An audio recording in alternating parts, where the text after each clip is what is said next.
So the hello students, कैसे हो? बढ़िया, मजा में। आज हम लेक्चर सेकंड के अंदर हम चैप्टर नंबर 3 करंट इलेक्ट्रिसिटी, आप समझ रहे हो, आपको पता है, हमने देख लिया होगा कि इस चैप्टर्स के अंदर हम इस लेक्चर्स के अंदर हम सीखेंगे relations between the drift velocity and current density as you can read on the screen. Okay, now drift velocity क्या है वो आपको पता होना चाहिए, समझ में आ रहा है। ड्रिफ्ट वेलोसिटी का कुछ फॉर्मूला डिराइव किया था, बोलो बच्चों। लास्ट लेक्चर यदि नहीं देखा है तो प्लीज प्लीज प्लीज पहले वीडियो लेक्चर लास्ट देख लो, बाद में यहाँ आना।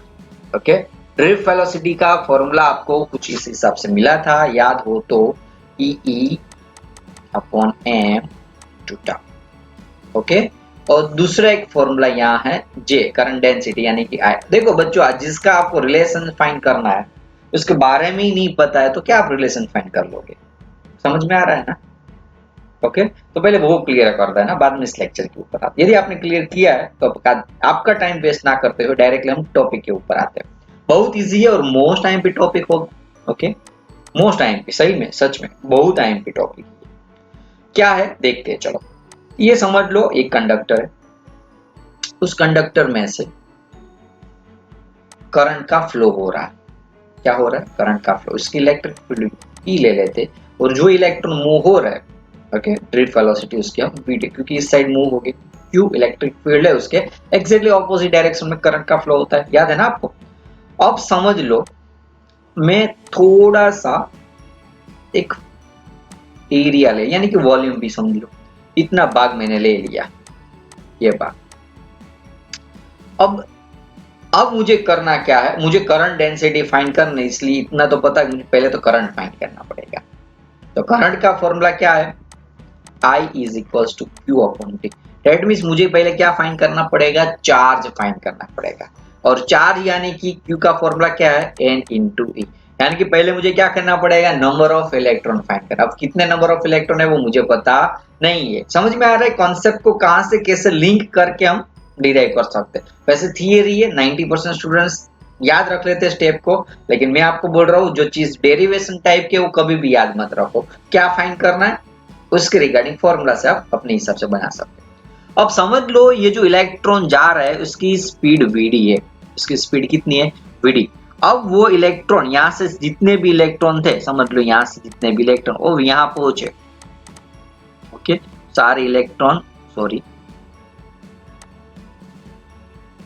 यहां पहुंचे कितने टाइम में? तो मैं समझ लो कि डेल्टा टी टाइम ले लेता हूं, थोड़ा सा टाइम है इसलिए डेल्टा टी। कितने स्पीड में? वीडी स्पीड में। तो आपको पता है वेलोसिटी इनटू टाइम यानी कि क्या होगा? डिस्टेंस, जिसको हम लेंथ भी बोल सकते हैं। क्या बोल सकते हैं? लेंथ। अब बोलो कि सर ये लेंथ क्यों लेनी है? तो मुझे नंबर ऑफ इलेक्ट्रॉन फाइंड करना है। नंबर ऑफ इलेक्ट्रॉन कितने हो गए? तो पहले उसका number of electron per volume, जो उसको हम एन बोलते हैं, यानी कि करंट डेंसिटी या फिर current n, number of current per unit volume बोलते हैं। लेकिन कितना वॉल्यूम है वो पता नहीं है, इसलिए तो ये वॉल्यूम फाइंड करने के लिए ये समझ लो क्रॉस सेक्शन एरिया यदि मैं ए लूं तो ये लेंथ हुई। ये कितनी हुई इसकी लेंथ? तो लेंथ इंटू एरिया तो क्या हो जाएगा? वॉल्यूम। तो लेंथ कहां से फाइंड हुई? समझ में आ गया होगा बच्चों आपको। लेंथ यानी कि वेलोसिटी इंटू टाइम, उसको हम एरिया से मल्टीप्लाई करेंगे तो हमारा मिल जाएगा वॉल्यूम।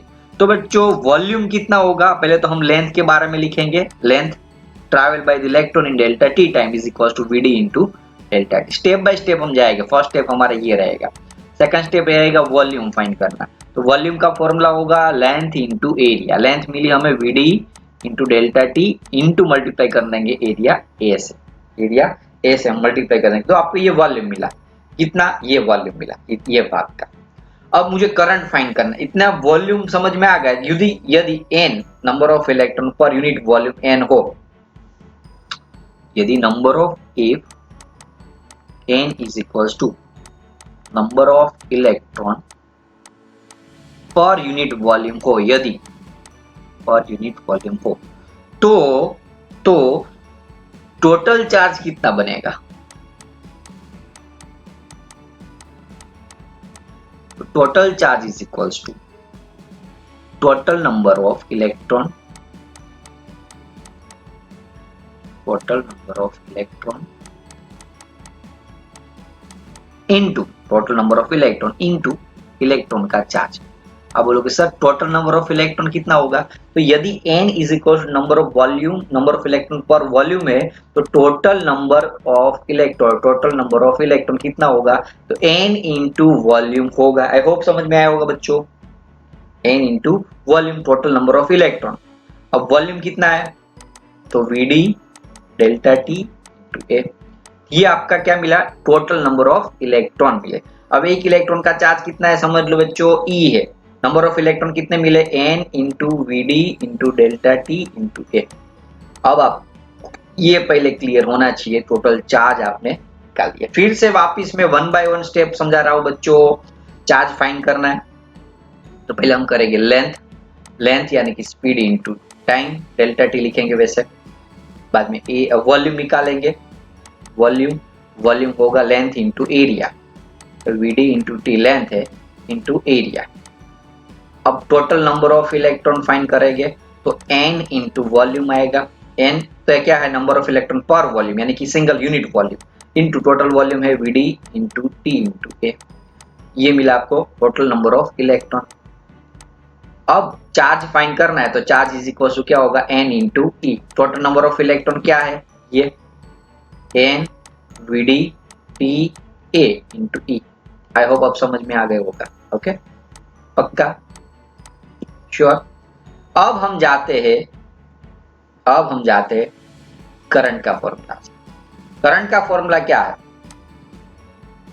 ये समझ में आ रहा है ना बच्चों, पक्का। थोड़ा सा लिखने में दिक्कत हो रही है इसलिए आप समझ लीजिए, मैंने साइड में लिखा था। अब मुझे फाइंड करना है करंट, तो करंट यानी कि चार्ज अपॉन टाइम। करंट यानी कि क्या होगा, टोटल चार्ज अपॉन, वैसे यहाँ डेल्टा क्यू लिखेंगे। बोलोगे क्यों, डेल्टा क्यू इसलिए लिखेंगे, डेल्टा क्यू उसका भी रीजन है, तो क्योंकि हमने यहाँ थोड़े टेम्पररी के लिए थोड़ा सा एरिया, जैसे आप देख रहे हो वॉल्यूम बड़ा लेकिन वो कम कंपेरेटिव टू ये जो आप देख रहे हो ये कंडक्टर, उसके कंपेरेटिव एरिया वॉल्यूम बहुत छोटा है। ओके वैसे मैंने बड़ा ड्रॉ किया लेकिन वो बहुत छोटा है। और डेल्टा टी टाइम के लिए तो delta Q upon delta Q N Vd A delta T E upon delta T cut, तो I इज इक्वल्स टू थोड़ा प्रॉपर फॉर्म में लिख दूं, एन ई, मैंने जैसे याद रखने में आपको इजी रहे इसलिए Vd, वैसे एक ही ये जो चीज बची थी वही लिखी मैंने, I is equals to n e A Vd। समझ में आ रहा है, ये आपको करंट तो मिल गया। आपको फाइंड क्या करना था, करंट डेंसिटी J। क्या फाइंड करना था, करंट डेंसिटी J। तो current density J is equals to I upon A. I का फॉर्मूला मिला NeAVd अपॉन एरिया भी कट, तो J is equals to NeVd, okay NeVd। अब प्रॉब्लम क्या होगा, अब दोनों फॉर्मूला प्लीज याद मत रख लेना, कोई भी एक याद रख, क्योंकि जनरली मैंने खुद में ये फील किया हुआ है, दोनों यदि याद रखने जाओगे ना न्यूमेरिकल के लिए तो कंफ्यूजन होगी कहाँ ये आएगा कहाँ नहीं आएगा।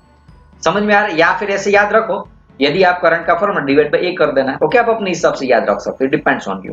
आपको मैंने यहाँ वो दोनों के बीच का रिलेशन समझा दिया। क्या क्वेश्चंस क्या था आपका, हमारा हैंडल मेन हेडिंग देख लो कि relation between the drift velocity यानी कि Vd and current density J का रिलेशन क्या है बच्चों, तो J is equals to current density J is equals to NeVd।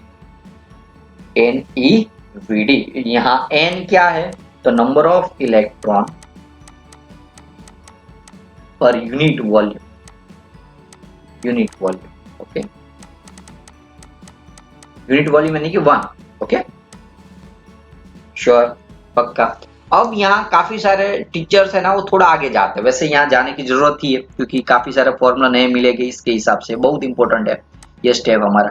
Okay 2 से 3 मार्क्स के क्वेश्चन आपको जाने की जरूरत नहीं, लेकिन ये फॉर्मूला से ही आगे के फॉर्मूला डिराइव होते हैं, इसलिए जनरली टीचर्स इस थियरी के अंदर ये कॉन्सेप्ट डाल देते हैं। क्या, तो आपने J का फॉर्मूला डिराइव किया NeVd। आई होप आपको समझ में आया होगा बच्चों। तो Vd का एक फॉर्मूला ऑलरेडी आप आगे के टॉपिक में सीख चुके हैं, कौन सा है, very good, E upon m into tau. I hope समझ में आया होगा ड्रिफ्ट वेलोसिटी का फॉर्मूला। तो बच्चों J का फॉर्मूला होगा Ne square E tau upon m. ये आपका करंट डेंसिटी का एक फॉर्मूला मिला। इसका फॉर्मूला मिला करंट डेंसिटी का। आई होप आपको समझ में आया होगा बच्चों।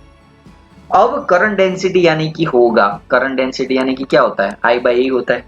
आई होप आपको पता है करंट डेंसिटी। एक दूसरा फॉर्मूला काफी सारी बार आ जाता है वैसे, J is equals to sigma e. कहां से आया तो मैं आप इसके लिए वैसे आपको नेक्स्ट टॉपिक में जाना होगा, लेकिन अभी मैं समझा देता हूं क्योंकि अदरवाइज आपको हर बार डाउट रहेगा ये टॉपिक के अंदर। J is equal to sigma is one type of the vector form of Ohm's law। कैसे आएगा तो आपको पता है V is equals to IR है। V is equals to क्या, V वैसे ये एक्स्ट्रा चीज में समझा रहा हूं आपको। V is equals to IR है। V यानी कि E into L होता है, electric field into length. I R यानी कि रो ला, फॉर्मूला याद करो रो ला। अब देखो L L तो कट। अब I by A की जगह क्या लिखोगे बच्चों, current density into rho. Rho यानी कि रेजिस्टिविटी। तो electric field E is equal to J upon rho यानी कि क्या होता है 1 अपॉन सिग्मा होता है, याद हो तो। Resistivity is equal to 1 upon conductivity. So तो इसके ऊपर से आपको J इज इक्वल टू ये सिग्मा इस साइड मल्टीप्लाई होगा, मल्टीप्लाई होने के बाद J is equal to sigma ही मिलेगा। अब क्लियर है आपका डाउट, पक्का श्योर। तो यहाँ आपको J is equal to J क्या है करंट डेंसिटी, सिग्मा क्या है तो कंडक्टिविटी, रो क्या है तो रेजिस्टिविटी। आई होप आपको ये सब कुछ समझ में आना चाहिए, पता है, आप पता होना चाहिए ये चीज। ओके, यदि नहीं पता है तो मार्क कर दीजिए। सिग्मा क्या होगा कंडक्टिविटी, वापिस में रिवाइज करा देता हूं आपको। सिग्मा क्या है कंडक्टिविटी, रो जो है रो उसको हम बोलेंगे रेजिस्टिविटी। तो आपको यहाँ इतना डिटेल में जाने की जरूरत नहीं इस थियरी के अंदर, वैसे ये याद रख लेना, उसको हम वेक्टर फॉर्म बोलते हैं ओम्स लॉ का। वेक्टर फॉर्म क्या बोलते हैं उसको, vector form of ohm's law, छाप दीजिए। Okay, so the J is equals to sigma ही मिल गई आपको वैल्यू, और J का ऊपर वाला फॉर्मूला लिखे तो ये भी था। तो आप सामने ए कट कटा कट कर सकते हो, तो sigma is equals to n e square tau upon m. ये आपको एक नया फॉर्मूला मिला। बोलोगे सर मर गए हम, इतने फॉर्मूला कब कैसे याद रख पाएंगे, तो बेटा याद रखना ही पड़ेगा। फिजिक्स काफी सारे टीचर्स बोलते हैं फिजिक्स में कुछ याद नहीं रखना होता, जितना ज्यादा याद रखोगे उतना तो आपको फॉर्मूला काम आने वाले न्यूमेरिकल जेईई में। लिया ही है साइंस, इंजीनियर बनना ही है, डॉक्टर बनना ही है, तो मेहनत तो करनी पड़ेगी ना। ऐसे मुफ्त में डॉक्टर पे इंजीनियर कंट्री वाला देश वाले मोदी कहाँ से बना देंगे सभी को। मेहनत करो मजा आएगा। ओके, मैंने भी किया, आपको भी करनी पड़ेगी। अब यहाँ का एक दूसरा भी फॉर्मूला डिराइव कर सकते हैं, क्योंकि पता है आपको 1 अपॉन रो होता है कंडक्टिविटी का रेसिप्रोकल रेजिस्टिविटी। तो इस हिसाब से रो का भी एक फॉर्मूला मिलेगा। अब क्या करना बेटा, जो मैं आपको है ना बी फ्रैंक, आपको एक हकीकत, ऐसी हकीकत जो इस फिजिक्स की कोचिंग की दुनिया में किसी ने नहीं बताई है, मैं आज आपको एक ऐसी हकीकत बताने वाला हूं जो आप जान के परेशान हो जाओगे लेकिन फायदे में होगा। ऐसी हकीकत जो आज तक किसी ने नहीं बताई।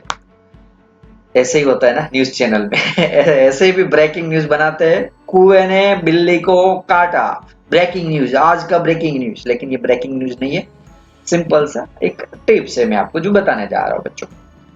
क्या होगा, मैंने यहां से शुरुआत करूं। वैसे समझ लो J is equal to sigma ही है ना, मैंने याद नहीं रखा है कभी। किसी ने बोला J is equal to sigma, मैंने देखा, ट्राई किया, इस हिसाब से आ रहा है। तो आपको एक ही फॉर्मूला याद रखना है आई का। समझ में आ रहा है बच्चों, आप एक एक ये डिराइव हुआ ना मेन फॉर्मूला। देखो मेहनत किसके लिए की हमने, V और J के लिए, V और J के लिए, यानी कि ये फॉर्मूला डिराइव किया ना J is equal to n. या फिर आप ये याद रख लो, चलो आई का ना याद रखो तो आप यहाँ आपका टॉपिक खत्म हो चुका था वैसे तो, सही है ना।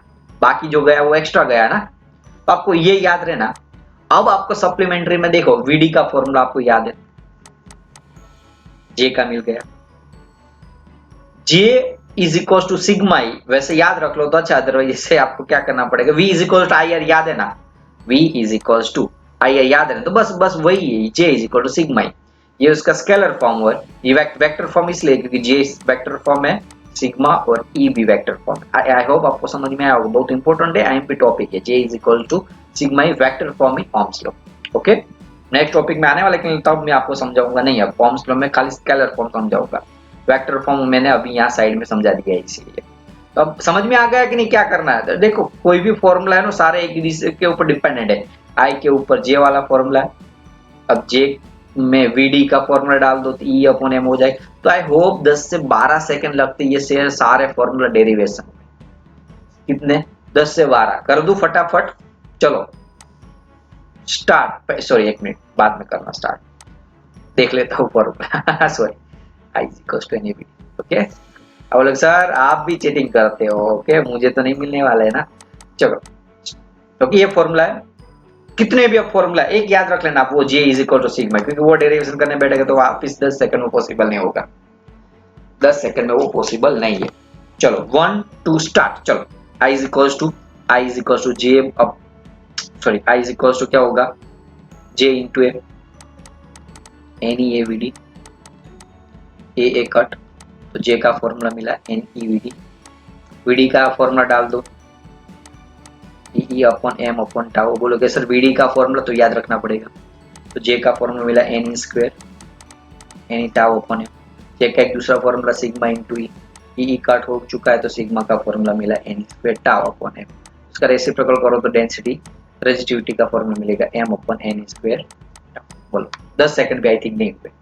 तो ये इतने फॉर्मूला आपको जे के मिले, आई के मिले, सिग्मा का मिला, रेजिस्टिविटी का मिला, कहाँ याद रखना है बच्चों, सही। ओके, आई होप आपको समझ में आया होगा बच्चों, पक्का। तो अब नेक्स्ट टॉपिक है हमारा आपका सभी का प्यारा ओम्स। मैंने बोला था चैप्टर शुरुआत से पहले आप 10th वाला हमारा वीडियो है, chapter number 12 electricity, 10th standard के आप प्लेलिस्ट में जाके वो देख सकते हो, वहां मैंने आपको डिटेल्स में समझाया हुआ, यहाँ आप डिटेल में जाऊंगा नहीं। तो ओम्स लॉ में दो फॉर्म है, एक तो स्केलर फॉर्म और जो हम 10th स्टैंडर्ड में सीख चुके, और एक है वेक्टर फॉर्म जो अभी मैंने एग्जैक्टली ऊपर वाले फॉर्मूला में सिखाया, कौन सा, J is equal to sigma E वाला, ये वेक्टर फॉर्म बोलते हैं उसको।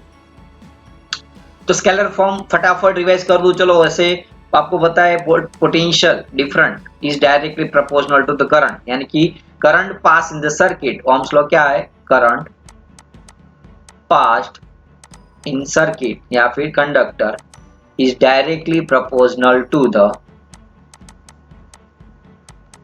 voltage term, okay, voltage between the two terminal।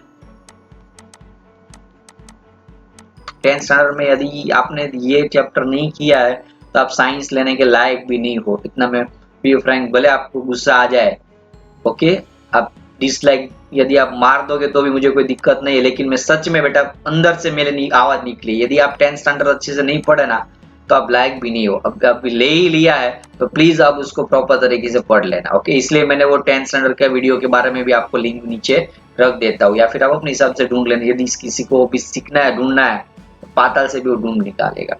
तो डिटेल्स में गया हूँ, अच्छे से समझाया हुआ है, 10th स्टैंडर्ड वीडियो में देख लेना। अभी यहाँ ओवरऑल समझा रहा हूँ। तो वी प्रोपोर्शनल टू आया, प्रोपोर्शनलिटी दूर करोगे तो कांस्टेंट लगेगा रेजिस्टेंस, जिसको हम क्या बोलेंगे, रेजिस्टेंस, क्या बोलेंगे उसको, क्या है रेजिस्टेंस, वो भी आपको समझ में आ रहा है।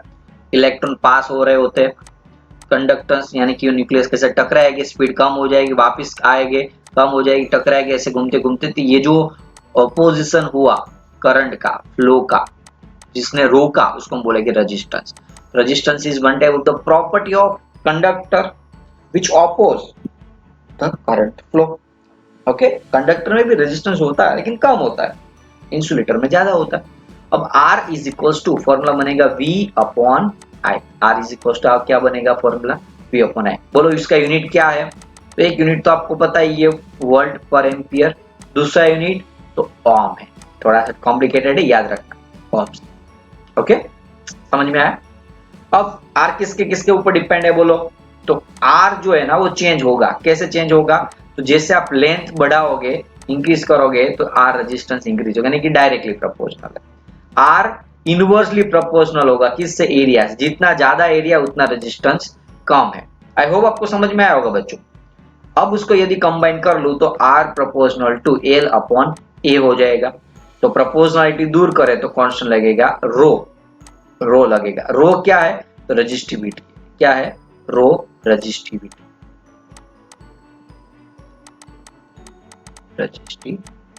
आई होप आपको समझ में आया होगा। यहां से निकाल देता हूं, यूनिट वोल्ट पर एम्पियर ओम्स।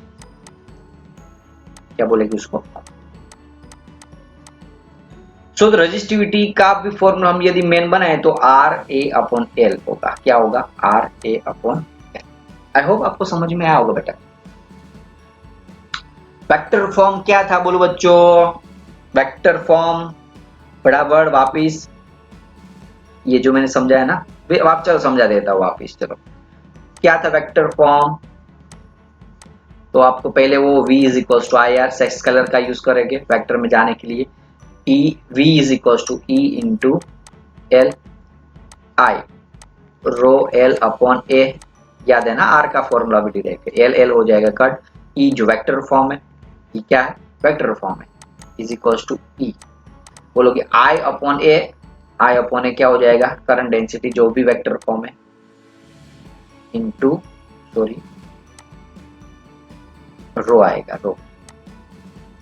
ओके, अब रो यानी कि क्या होगा बच्चों? 1 अपॉन सिग्मा, पता है आपको। तो जे को यदि मैं मेन बना लूं तो हो जाएगा sigma into is called vector form of ohm's law. Okay, I hope आपको समझ में आया होगा बच्चों, पक्का श्योर। आगे बढ़ू। अब देखो कोई भी चीज होती है ना परफेक्ट नहीं होती। यहाँ भी ओम्स से थोड़ी गलती हुई। कौन कौन सी गलती वो तो मैं समझा रहा हूं आपको। उसको हम बोलेंगे लिमिटेशन। 3 गलती हुई थी। एक गलती वो कि एक्चुअली ये जो वैसे v is equal to I R formula है उसका, r तो कांस्टेंट है, कांस्टेंट है इसलिए ऐसी मिलनी चाहिए लाइन, लेकिन कुछ ऐसी हिसाब से मिल रही थी। लाइन क्या मिल रही थी आपको? कुछ इस हिसाब से नॉन लीनियर लाइन। तो नॉन लीनियर लाइन है, दैट मींस वो तो पॉसिबल नहीं है। तो ये उसकी एक फर्स्ट लिमिटेशन। सेकंड लिमिटेशन कुछ इस हिसाब से थी कि समझ लो v versus i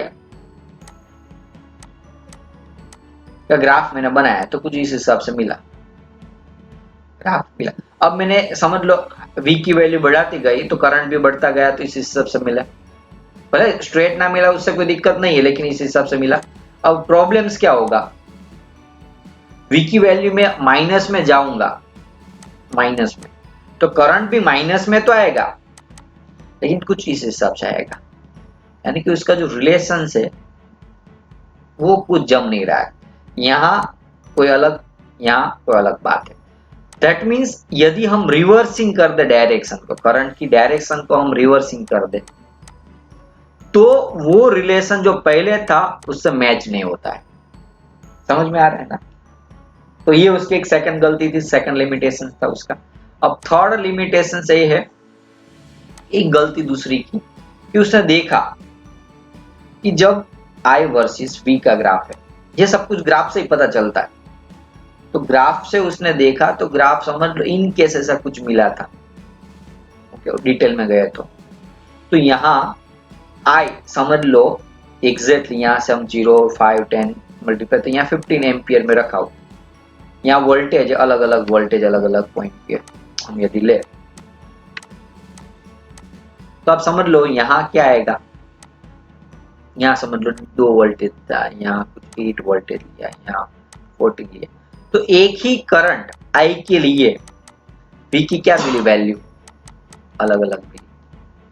it is not the unique relation. V is equal to I R है, वो एक यूनिक रिलेशन है। क्यों? क्योंकि R कांस्टेंट है, और यदि R कांस्टेंट है तो I की एक वैल्यू के लिए V की एक ही वैल्यू मिलनी चाहिए। यहाँ तो क्या मिला? I की एक वैल्यू के लिए V की 3 से 4 अलग अलग वैल्यू मिली, तो नॉट यूनिक रिलेशन।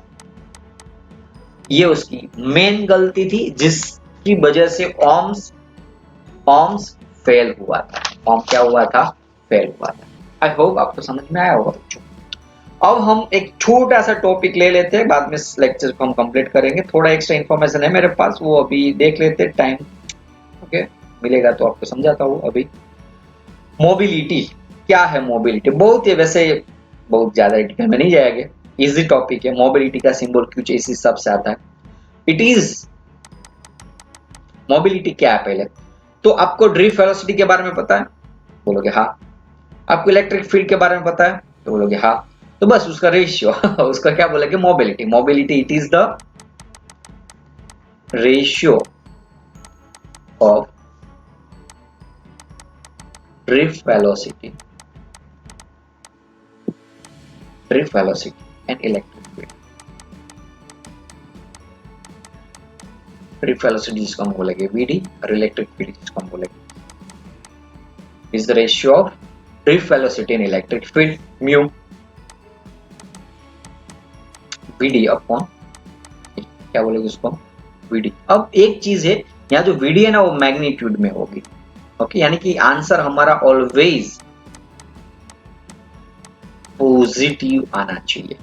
मोबिलिटी को हम देसी लैंग्वेज में बोले तो it is one type of the capacity of electron. कोई भी मटेरियल की एक मोबिलिटी होती है, वो फिक्स वैल्यू होती है। क्यों? इससे मटेरियल का प्रॉपर्टी जानने को मिलती है। क्योंकि ज्यादा डिटेल में नहीं जाना, अदरवाइज मैं आपको डिटेल में समझाता, लेकिन अभी थियरी है, खाली इतना याद रख लो। उसके पहले तो डेफिनेशन याद रखो, अब उसका ये फॉर्मूला याद रखो, अब उसका ऐसा यूनिट तो ड्रिफ्ट वेलोसिटी यानी कि मीटर पर, जो भी मीटर पर सेकंड, और इलेक्ट्रिक फील्ड का आप कंबाइन करोगे तो कुछ इस हिसाब से मिलेगा, metre square upon volt to second. Okay, always positive होगा। थोड़ा सा दूसरा डेरिवेशन करना है तो आप वीडी का आंसर यानी कि जो फॉर्मूला था ड्रिफ्ट वेलोसिटी का सॉरी फॉर्मूला क्या था याद बोल करो, चलो E upon M into tau, E tau upon M upon ये ड्रिफ्ट वेलोसिटी का फॉर्मूला ई हो जाएगा कट, तो हो जाएगा आंसर ई टाउ अपॉन, किसका फॉर्मूला मिला आपको? मोबिलिटी का, E tau upon M. I hope बच्चों आपको समझ में आया होगा, श्योर, पक्का ना? तो ये था आपका मोबिलिटी का टॉपिक। Okay, sure.